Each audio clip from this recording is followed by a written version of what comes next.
Yes we are live now. Hello friends, this is Himanshi and welcome to let's learn. दो बहुत अच्छी सी news, जिसमें से एक आपको पहले से पता है, कई लोगों को नहीं भी पता होगी। तो सबसे इंपॉर्टेंट तो ये कि जो बिहार ने परमानेंट रेजिडेंट्स की बात की हुई थी कि सिर्फ बिहार के जो लर्नर्स हैं या रेजिडेंट्स हैं, निवासी हैं, वही बिहार में शिक्षक भर्ती का लाभ उठा पाएंगे। अब वो चीज़ खत्म हो गई है और दूसरा ऑफिशियली खत्म हो गई है। मतलब एक घंटा पहले इन्होंने ऑफिशियल भी कर दिया है, ये जो बीपीएससी की वेबसाइट है उस पर भी। और सीटेट अपियरिंग वालों के बारे में भी बात करेंगे। तो ये बीपीएससी की वेबसाइट है, इतनी सारी भर भर की वैकेंसी है और अच्छी अपॉर्चुनिटीज को कह सकते हैं। बिहार के कई लोग हो सकते हैं जो दुखी हो इस बात से, बट मुझे लगता है कि हर कोई बिहार में या किसी भी दूर के स्टेट में तैयार नहीं होता जाने के लिए। तो बहुत ज्यादा आपको इस बात से टेंशन लेने की जरूरत नहीं है कि बहुत बड़ा कंपटीशन बढ़ गया। नंबर ऑफ वैकेंसीज अच्छी खासी हैं, अगर आप थोड़ी सी मेहनत अपने हिसाब से करें तो बढ़िया रहेगा। तो स्टार्ट करते हैं। ये दो छोटी छोटी बातें हैं जो आज का एक तो नोटिस है और एक है 22 तारीख का नोटिस। तो ये बीपीएससी की जो परीक्षा है इसमें साफ साफ इन्होंने कहा है, जो लास्ट टाइम कहा गया था ना कि भारत का नागरिक हो एवं बिहार राज्य का स्थायी निवासी हो, यानी सिटीजन ऑफ इंडिया और परमानेंट रेजिडेंट ऑफ बिहार होना चाहिए। ये जो इतनी बड़ी संख्या में शिक्षक भर्ती निकली है बिहार में, उसको लेकर के कि सिर्फ बिहार का जो परमानेंट रेजिडेंट है, जिसके पास वहां का ये कहें कि एक डोमिसाइल है, वो ही वहां अप्लाई कर पाएगा। वो चीज हट गई है, अभी हो गया सिर्फ भारत का नागरिक हो, इसको प्रतिस्थापित कर दिया। एक तो इतना बड़ा बदलाव, मुझे लगता है कि मतलब छोटे छोटे चेंजेस के नाम पे बड़े बड़े चेंजेस ये लोग वैकेंसी में कर रहे हैं। एक बार में सारी बात क्लियर कर ही नहीं पाए, पता नहीं नंबर ऑफ वैकेंसीज या फॉर्म्स चेक कर रहे थे क्या था। ऊपर से पेपर इतनी जल्दी है, अगस्त में कह रहे हैं। अभी आप बैचेस में भी एनरोल्ड हैं तो वहां पे भी दबा करके तैयारी चल रही है कि सिलेबस भी हम अच्छे से खत्म करें।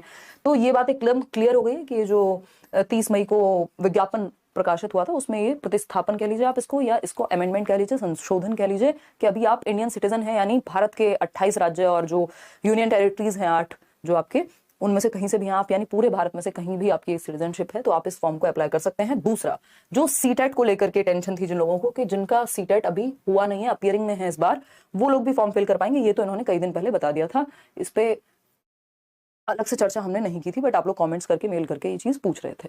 तो ये बात भी इन्होंने क्लियर कर दी थी 22 तारीख को कि सीटेट आपका, बशर्ते बस एक शर्त है कि 21 अगस्त तक पेपर हो जाना चाहिए, जो कि सीटेट का एग्जाम 20 तारीख को 20 अगस्त को हो ही जाएगा। तो अगर आप पेपर 1 में अपियरिंग में भी हैं तब भी कोई दिक्कत नहीं है, सीटेट में आप फॉर्म फिल कर सकते हैं। तो ये फ्लेक्सिबल कर दिया है इस चीज को, हम ये कह सकते हैं।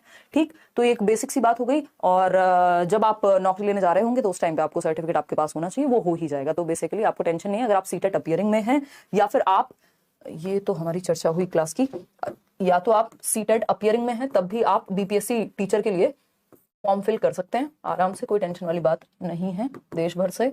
और दूसरा, या फिर आप बिहार के आसपास के राज्यों से हैं तो उन लोगों के लिए ज्यादा खुशी की बात होगी। और अगर हम बात करते हैं दूसरा, क्या कहें इसको, कि जो इंडियन सिटीजन ऑफ इंडिया अगर आप हैं, यानी किसी भी स्टेट से हैं, तो भी टेंशन आपकी नहीं है। ठीक है, तो ये बेसिक सी बात हुई। मतलब आप ऑल स्टेट्स एलिजिबल, सबसे आसान बात कहना ये होगा, है ना, कि आपने अगर एलिजिबिलिटी है आपके पास, कि आपने सीटेट किया हुआ है या अपियरिंग में है, आपके पास एक टीचिंग ट्रेनिंग है, आप ये फॉर्म फिल कर सकते हैं। मस्त तैयारी कीजिए अपनी। अगर आप बैचेस में एनरोल होने की इच्छा रखते हैं, अभी भी आपको जो रिकॉर्डेड वीडियोस हैं और जो लाइव क्लासेस डेली चल रही हैं उसमें भी आप एनरोल कर सकते हैं। करियर विल ऐप डाउनलोड करके सारे टीचर्स वहाँ पढ़ा रहे हैं। पेडागोजी इसमें पूछी नहीं गई है ना, तो लेकिन बहुत सारे सब्जेक्ट्स हैं। तो ये एक बात हुई, थोड़ा सा मेहनत कीजिए, सभी कर रहे हैं इस टाइम पे, सभी के लिए सब कुछ नया है, सारी चीजें, इतना परिवर्तन इनको मतलब पता नहीं है वो सही गलत क्या ही कहें, सिस्टम ही पूरा ऐसा है। बट हमारे हाथ में जो चीजें वो ये है कि बस हम तैयारी करें जैसे नियम है उसके अनुसार। चलिए, इसके अलावा आपका कोई भी सवाल हो तो आप पूछ लीजिएगा। आज सेशन होना था ईवीएस वाला, वो अब मैं कल लूंगी, है ना। कल मिलेंगे 9 o'clock ही मिलेंगे, कल 9 बजे, एकदम सटीक 9 बजे मिलेंगे। कोई और इसके अलावा आपके मन में क्वेश्चन हो बिहार शिक्षक भर्ती से लेकर के तो आप पूछ लीजिएगा। इतना ही रखते हैं, थैंक यू सो मच।